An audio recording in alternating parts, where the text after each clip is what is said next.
A woman who has been key to helping Greensboro College raise millions of dollars over the years is getting ready to retire. Ann Hurd loves philanthropy. Not only has she made a significant impact, as I learned, she's done it while following in her father's footsteps. And we're saying, good for her. That's a priceless photo. Days before she brings this chapter of her career to a close, Ann Hurd remembers the moments that have made this space so much more than a place of business. The office that we're in was my father's office. Greensboro College is truly where she grew up. My father was in this position, and back in the 60s and 70s, the students really took an interest in the children of the faculty and the staff. Her father, Fred Jones, held several titles, eventually becoming Vice President for Development and Public Relations and Assistant to the President.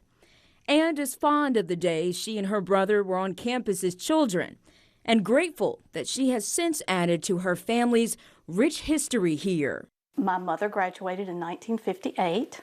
My parents were married in Finch Chapel, right across the way. I graduated in 1981, my brother in 1984, and my daughter in 2010.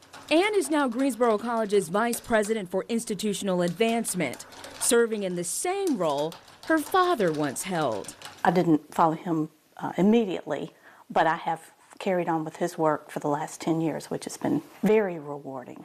A big part of Ann's professional background includes leading capital campaigns, something that she discovered she loves to do. And as the numbers show, she's great at it. I've been told no many times, but I've been told yes, maybe more times. But it's not my success, it's the donor's success. It's always about them. She worked at Canterbury School, Guilford College, and Greensboro Day School before returning to Greensboro College as a member of the President's Cabinet in 2015. I have helped raise money to build buildings at all 4 places. We have not built a building here, but I've helped raise the money to do a lot of renovations. Ann has been crucial in leading the efforts to bring in $40 million since she has been at Greensboro College, meaning the total is higher across the 25 years she's been in educational advancement. With large universities, they have, billion-dollar campaigns. These are all small private schools or colleges. Those amounts don't sound big, but comparatively, I'm proud to have made an impact on them all. Ann will retire from Greensboro College at the end of the month.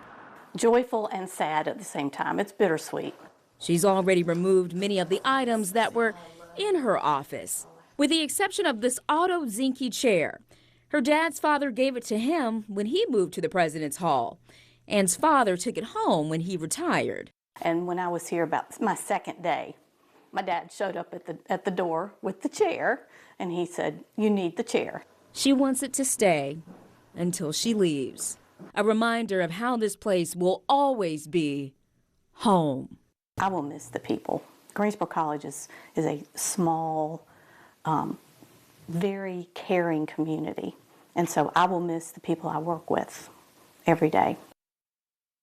And Ann's last day at Greensboro College is January 31st. She's still going to be in the professional world. She's going to work as a consultant and looks forward to spending more time with her 4 grandchildren. And her father passed away last year at the age of 90, so he did get to see so many things she accomplished. And she would talk about how she would still call him and ask about donors, and she said he could remember all of them. Yes. Great source for her. Absolutely. So really special family connection, and we wish Ann all the best in her next chapter. Definitely a family affair there. A family affair, yes. That's great.